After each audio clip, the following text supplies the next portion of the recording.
నమస్తే సివాయిస్ న్యూస్ కి స్వాగతం. ఏలూరు నగరంలో పలు అభివృద్ధి కార్యక్రమాల్లో భాగంగా ఈ రోజు మాజీ డిప్యూటీ సీఎం, ఏలూరు శాసనసభ్యులు, ఏలూరు వైఎస్ఆర్ పార్టీ జిల్లా అధ్యక్షులు గౌరవనీయులు పెద్దలు శ్రీ ఆలనాని అమృత హస్తాల మీదుగా 22వ డివిజన్ గౌరవ డిప్యూటీ మేయర్ నూకపల్లి సుధీర్ బాబు ఆధ్వర్యంలో పలు అభివృద్ధి కార్యక్రమాలకు శ్రీ ఆలనాని అమృత హస్తాల మీదుగా శంకుస్థాపన చేయడం జరిగింది. ఈ కార్యక్రమంలో Eluru urban development authority chairman గౌరవనీయులు శ్రీ బొద్దాని శ్రీనివాస్, గౌరవ మేయర్ శ్రీమతి నూర్జహాన్ పెదబాబు, గౌరవ deputy మేయర్లు Shri Gudidesi Srinivas, Shri Nukapalli Sudheer Babu, Eluru market yard chairman గౌరవ శ్రీ నెరుసు చిరంజీవి గారు, గౌరవ కోఆప్షన్ సభ్యులు, గౌరవ చైర్మన్లు, కార్పొరేటర్లు, వైఎస్ఆర్సీపీ నాయకులు, కార్యకర్తలు, గౌరవ మహిళలు, 22వ డివిజన్ ప్రజలు ఈ కార్యక్రమంలో పాల్గొనడం జరిగింది.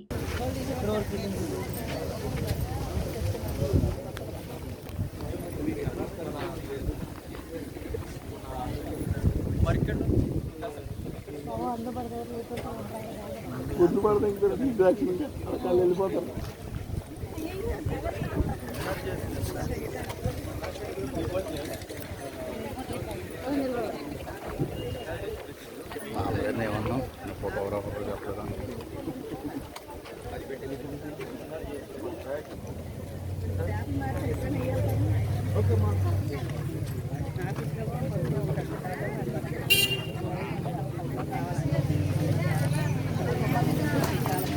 ఏమో వెళ్ళరా మరి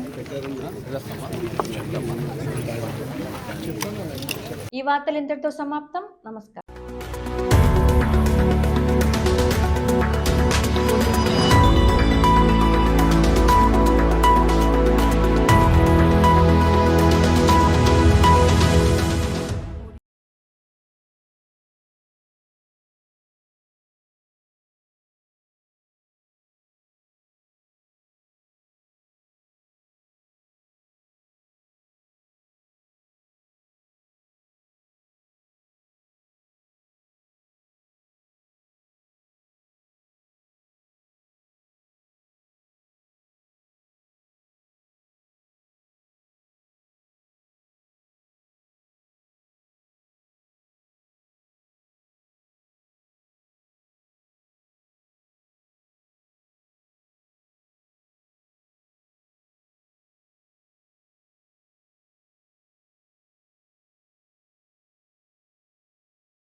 నమస్తే సివాయిస్ న్యూస్ కి స్వాగతం. 28వ రోజు అంగన్వాడీ వర్కర్స్ నిరావాదిక సమ్మె ఏలూరులో కలెక్టరేట్ వద్ద సమ్మె కొనసాగుతుంది.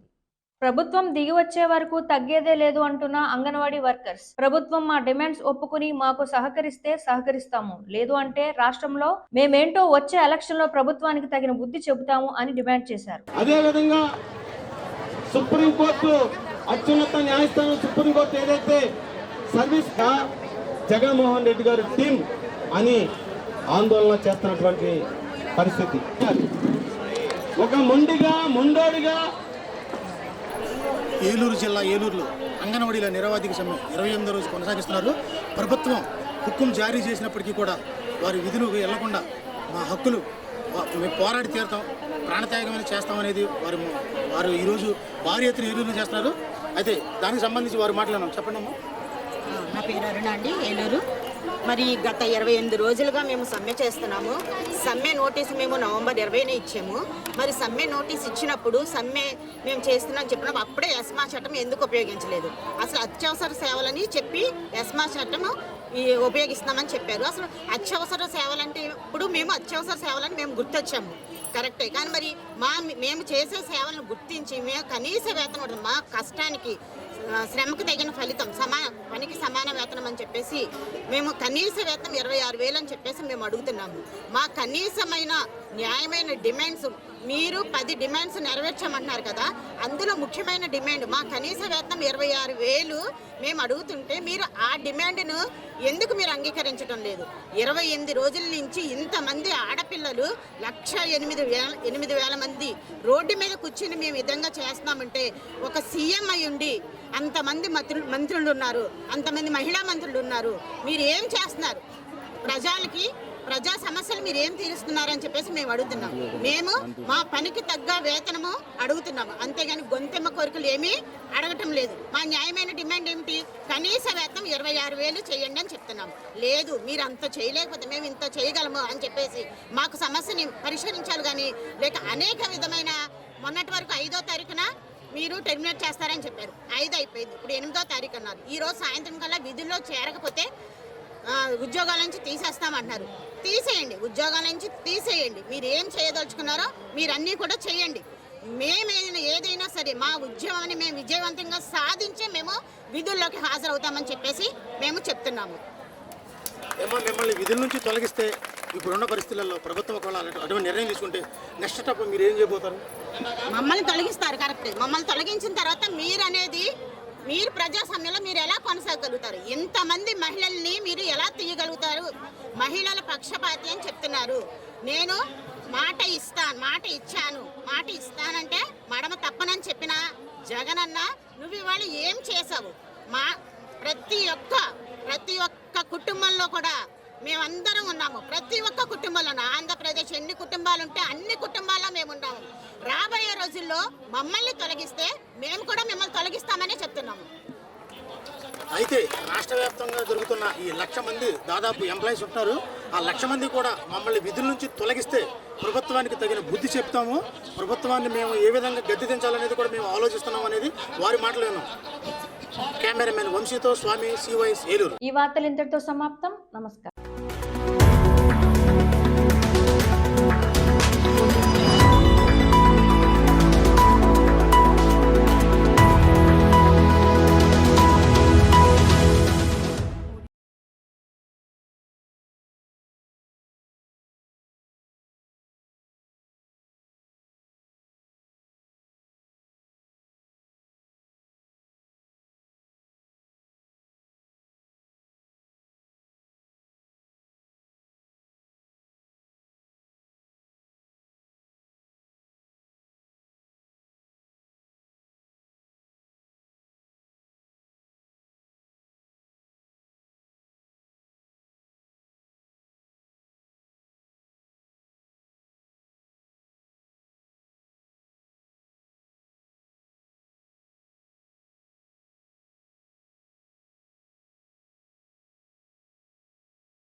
నమస్తే, CYS న్యూస్ కి స్వాగతం. అంగన్వాడీ వర్కర్స్ ఎస్మా చట్టాన్ని వ్యతిరేకిస్తూ 28వ రోజు నిరవధిక సమ్మెను కొనసాగిస్తున్నారు. వీరికి ప్రజా సంఘాల నాయకులు మద్దతు పలికారు. ప్రభుత్వ నిరంకుశత్వాన్ని ఖండిస్తూ అంగన్వాడీ వర్కర్స్ కు న్యాయం జరగాలి, ప్రభుత్వం చర్చలకు వచ్చి కొంతవరకు అయినా న్యాయం చేయాలని డిమాండ్ చేశారు. అంగన్వాడీ వర్కర్స్ కి న్యాయం చేయకపోతే వచ్చే ఎన్నికల్లో ప్రభుత్వానికి తగిన బుద్ధి చెప్తామని తీవ్రంగా ఖండించారు. రాష్ట్ర వ్యాప్తంగా అంగన్వాడీదారులు ఈ రోజుకి 28వ రోజుకి చేరుకున్నారు. వారి మాటల్లో ఈ దీక్షను ఎలా కొనసాగిస్తారో తెలుసుకుందాం.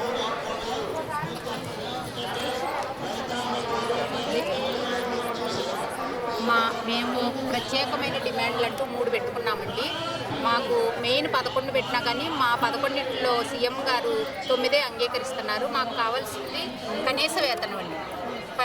సమాన పనికి సమాన వేతనం అని చెప్పి మాకు కనీసం 26,000 వేతనం పెంచితేనే కానీ ఈ దీక్ష విరమించవండి. మేము కార్యకర్తలందరూ కూడా చాలా పట్టుదలతో ఉన్నారు. ఎవ్వరూ కూడా ఇళ్లల్లో ఉండలేదు. కనీసం చూసుకోండి, ప్రతి అంగన్వాడీ కార్యకర్త ఆయమ్మ కూడా ప్రతి జిల్లా కేంద్రంలో రోడ్డు మీదే కూర్చుంటున్నారు. అలాగే 4 రోజుల నుంచి 6వ తారీఖు నుంచి నిరాహార దీక్షలు చేస్తున్నాము. ఈ నిరాహార దీక్షల్లో కూడా అందరూ కూడా ఎవ్వరూ తగ్గేదేలే అన్న విధంగా ఉదయం 10 గంటల నుంచి రేపు ఉదయం 10 గంటల వరకు కూడా ఎవ్వరూ కూడా అందరూ నిరాహార దీక్షలు చాలా నిర్విఘ్నంగా చేస్తున్నారండి అందరూ కూడా. కాబట్టి ఈ కార్యక్రమాలు చూసైనా ఆయనకి కొంచెమైనా చలనం వచ్చి సీఎం గారికి కనీస వేతనం 26,000 చేస్తే బాగుంటుందని మేము అనుకుంటున్నాము. ఆయన ఆ విధంగా ఆలోచనలో లేదు కాబట్టి 28 రోజులుగా ఇలాంటివి ఇలా కొనసాగుతూ ఉన్నాయి. కాబట్టి ఇప్పటికైనా సీఎం గారు కనీసం మానవత్వంతో ఆలోచించి అంగన్వాడీ కార్యకర్తలకి 26,000 కనీస వేతనం ఇచ్చి, గ్రాడ్యుటీ 5 లక్షలు కల్పించి, పెన్షన్ మా జీతంలో సగం పెన్షన్ ఇస్తే అందరికీ కూడా బాగుంటుంది. అప్పుడు మేము మా విధుల్లోకి జాయిన్ అవుతాం. అప్పటి వరకు కూడా ఏ కార్యకర్త కూడా సెంటర్ తీయటం అనేది జరగదు. ఇప్పుడు మీరు అడిగారండి ఇందాక ఒక ప్రశ్న, మీరు ఒకవేళ విధుల్లో నుంచి తీసేస్తే మీ తర్వాత స్టెప్ ఏంటి అని. తాళాలు పగలగొట్టారండి. ఏం చేశారు? తాళాలు పగలగొట్టి ఒక్క కేంద్రంలో 10 మంది పిల్లల్ని తీసుకొచ్చి ఎక్కడ ఫుడ్ వండి పెట్టిన దాఖలాలు జరగలేదు ఇప్పటి వరకు కూడా. రాష్ట్రంలో గ్రామంలో ఏ పోలీసు ఆవిడ జిఎంఎస్కి వెళ్ళి ఒక ఇద్దరిని తీసుకురావడం, మధ్యాహ్న భోజన పథకంలో వాళ్ళకి 2 ముద్దలు భోజనం పెట్టడం, ఒక ఫోటో తీయడం, ఆ ఫోటో సీఎం గారికి పంపించడం. అదే మీ పరిపాలన అయితే కనుక మీరు అలానే కొనసాగించుకోండి, మేము దానికి ఏమీ అనం. కాకపోతే విధుల్లో నుంచి తొలగించి ఏం చేస్తారండి? ఏం చేయగలరు? ఇప్పుడు ఏం చేశారు? తాళాలు పగలగొట్టి విధుల్లో నుంచి తొలగించినా ఏం చేయలేరు. ఫోటోకి కావాలి అనుకుంటే ఫోటోల పరంగా వాళ్ళు పాలన సాగించుతారేమో కానీ నిజంగా లబ్ధిదారులకు మాత్రం ఏ ఫీడింగు గ్రామాల్లో అందట్లేదు అంగన్వాడీ కార్యకర్త లేకపోతే.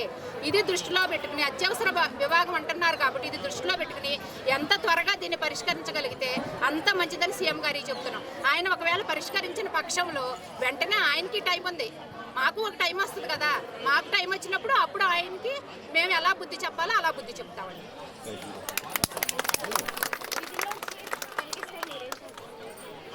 మేము విధుల్లో నుంచి తొలగించడానికి వారు పెట్టిన చట్టాన్ని మేమేమి అమల్లోకి తీసుకుంటలేదు. దాన్ని మేము అమల్లోకి తీసుకుంటలేదు, దాన్ని మేము లెక్క చేయట్లేదు. వాటన్నిటిని మేము కాల్ చేసాము. కాబట్టి మేము మా ఉద్యోగాలు ఎక్కడికి పోవన్న ధైర్యంతో మేము జీవిస్తున్నాము. మా ధైర్యమే మాకు జీవనం గడుపుతుంది.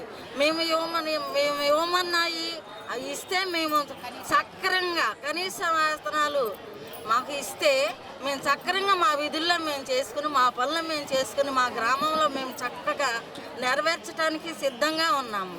ఆయన హామీ ఇవ్వమని మేము అడగలేదు, హామీ ఆయనే ఇచ్చారు. ఇచ్చిన దాన్ని సక్రంగా చేయాల్సిన బాధ్యత ఆయనకు ఉంది. కాబట్టి రాజు చేయవలసిన పని రాజు చేయాలి, ప్రజలు చేయవలసిన పనులు ప్రజలు చేయాలి. ఎవరి కార్యక్రమం వారిని నిర్వహించాలనేసి మేము కోరుకుంటున్నాము.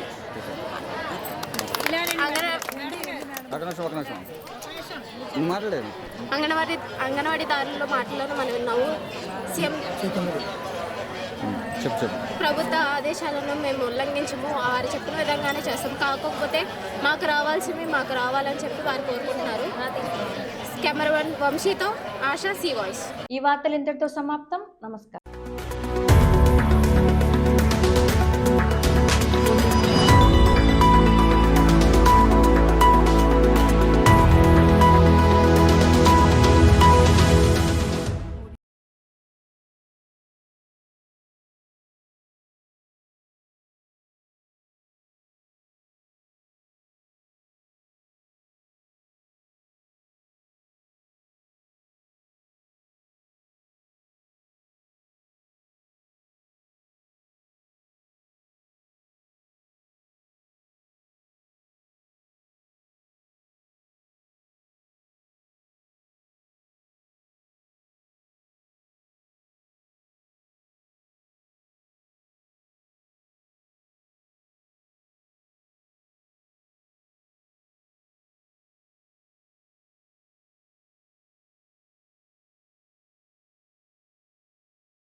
వాయిస్ న్యూస్ కి స్వాగతం. తూర్పుగోదావరి జిల్లా నిడదవోలులోని తెలుగుదేశం పార్టీ కార్యాలయంలో ఈ రోజు బూరుగుపల్లి శేషారావు ప్రెస్ మీట్ నిర్వహించారు.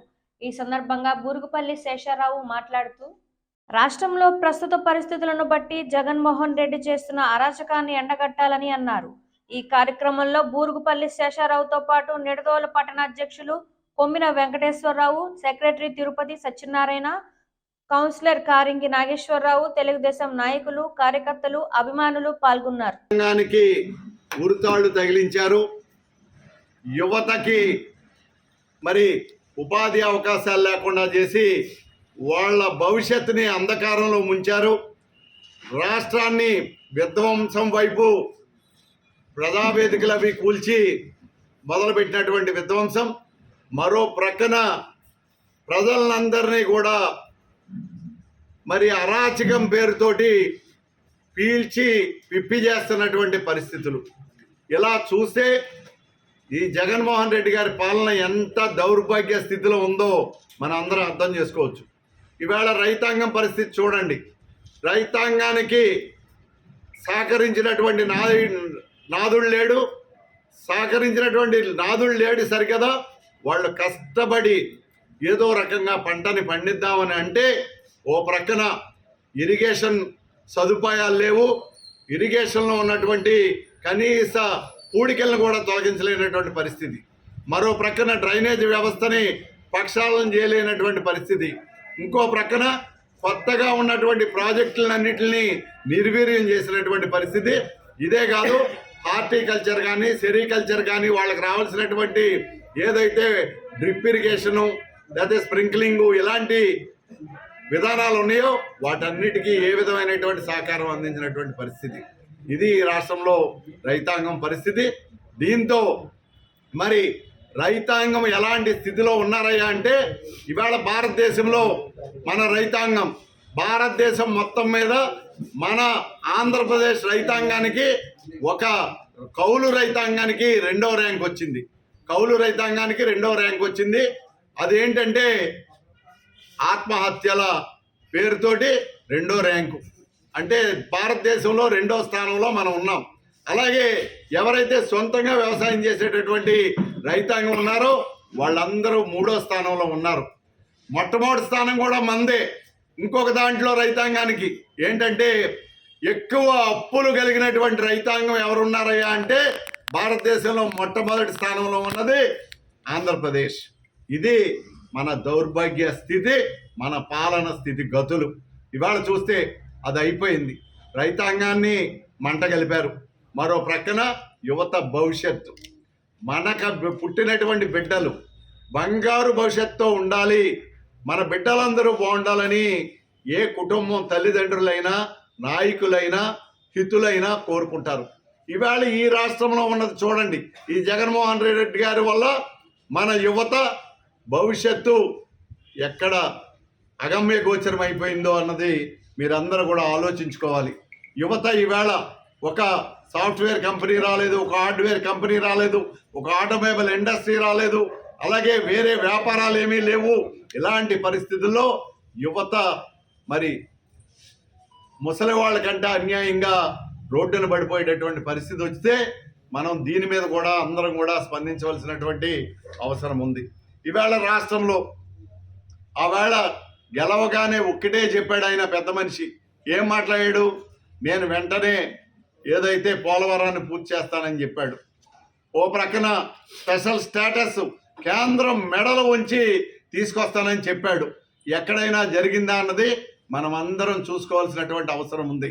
ఇవాళ మెడలు ఉంచుతానని వెళ్ళిన వ్యక్తి మొట్టమొదటిసారి మెడలు దించి నా వల్ల కాదు అని చెప్పి తనకి కావలసినటువంటి ఏదైతే బెయిల్ కానీ లేకపోతే తన కేసుల విషయం ఉందో దానికోసం రాష్ట్ర భవిష్యత్. ఈ వార్తలు ఇంతటితో సమాప్తం. నమస్కారం.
నమస్తే సివాయిస్ న్యూస్ కి స్వాగతం. తూర్పుగోదావరి జిల్లా నిడదవోలు రాయపేటలోని శ్రీరామ పబ్లిక్ స్కూల్ రోడ్డులో శ్రీ వాసవి ఆర్యవైశ్య సేవా సంఘం ఆధ్వర్యంలో నిర్వహించిన సంక్రాంతి ముగ్గుల పోటీలకు విశేష స్పందన లభించింది.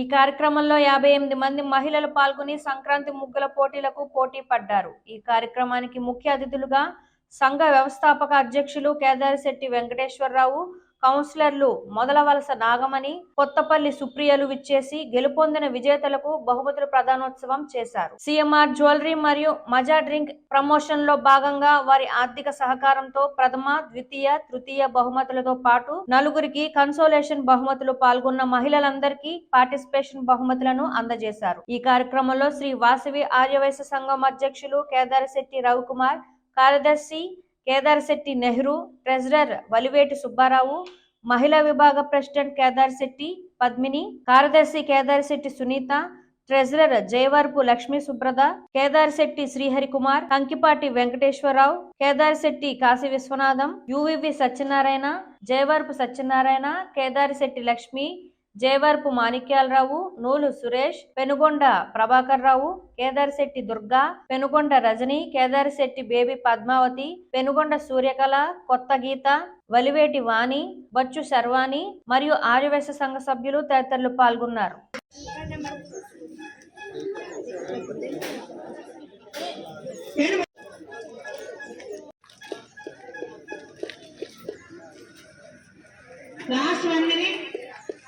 Last 1 minute.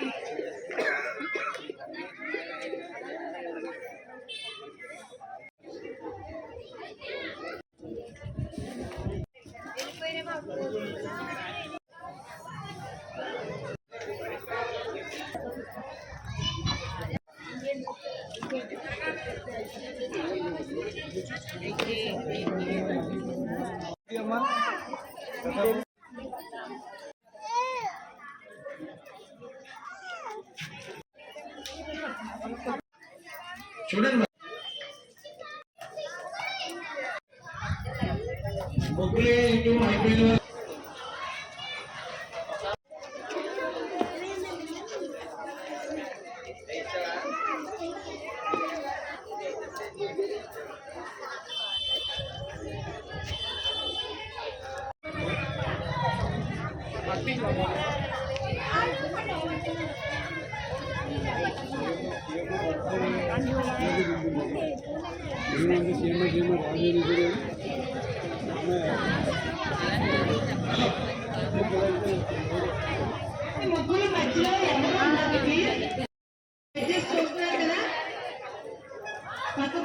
ముగ్గురు మధ్య ఉండకండి, జడ్జి గారికి అడ్డు ఉండకండి. ప్రైజ్ ఇవ్వడం కాదు, సెలెక్ట్ చేసుకుంటారు. జడ్జిస్ కట్టి లాగండి, అట్లాగండి.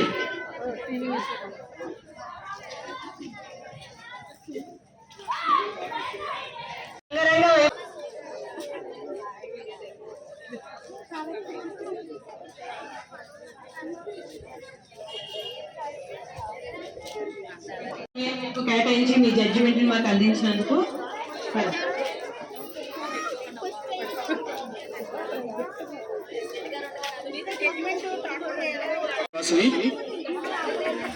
ఈ రోజున ఇక్కడ ముగ్గుల పోటీ ఏర్పాటు చేయనుంది. శ్రీ వాసవి ఆదివాసీ సేవా సంఘం రాయపేట నిడదవోలు నుంచి వచ్చినట్టున్నది.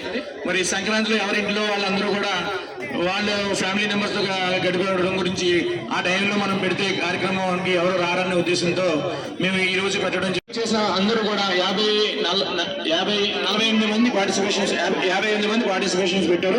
చాలా చక్కగా పెట్టారు. అందరూ కలర్ఫుల్ గా ముగ్గులు పెట్టడం జరిగింది. మరి అందరినీ మనం ప్రైజెస్ ఇవ్వడం అన్నది జడ్జెస్ అవ్వదు. అందులో ఫస్ట్, సెకండ్, థర్డ్ ఒక 4 కన్సలేషన్స్ ప్రైజ్ ఇవ్వడం జరుగుతుంది. ప్రెసిడెంట్ సెక్రటరీ చేతుల మీదుగా మరి ఈ రోజు జడ్జెస్ కి చిన్న సిరు సత్కారం. థ్యాంక్ యూ అండి శర్వాణి గారు. మరి మీరు ఎంతో విలువైన సమయాన్ని మా క్లబ్ కి తోడ్పాటు చేసినందుకు థ్యాంక్ యూ.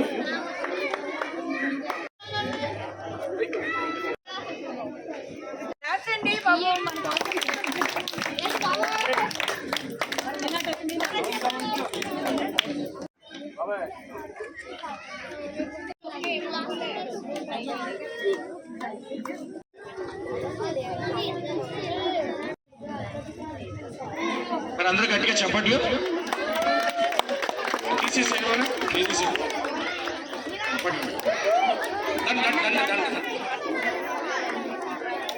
బాబాయ్ కొట్టేసేది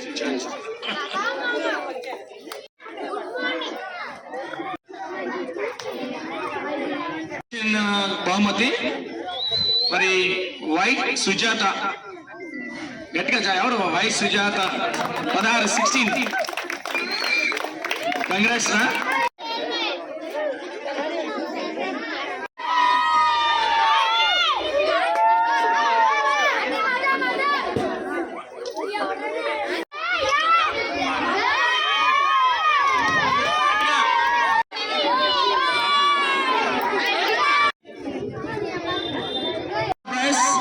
Number 7, M. Lakshmi, third prize, 7 number.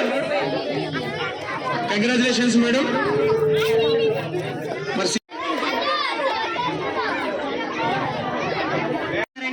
రాముడు సీత చాలా బాగా వేశారు, అందుకే.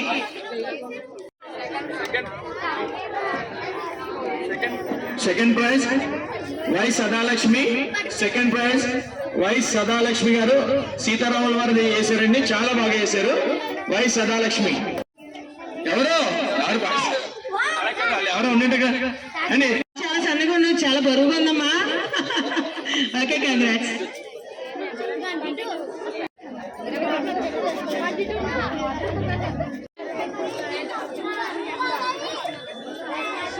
అత్తమ్మ గారు రాశారండి. టి వరలక్ష్మి గారు పెన్ను ఒకసారి ఇవ్వండి, ఎవరొకళ్ళు ఇవ్వండి. నెక్స్ట్ వస్తారు రెడీగా.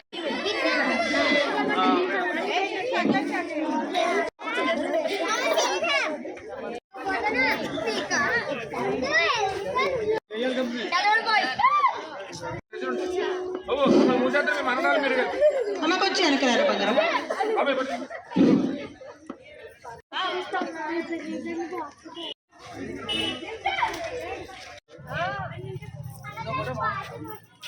ఈ వార్తలు ఇంతటితో సమాప్తం. నమస్కారం.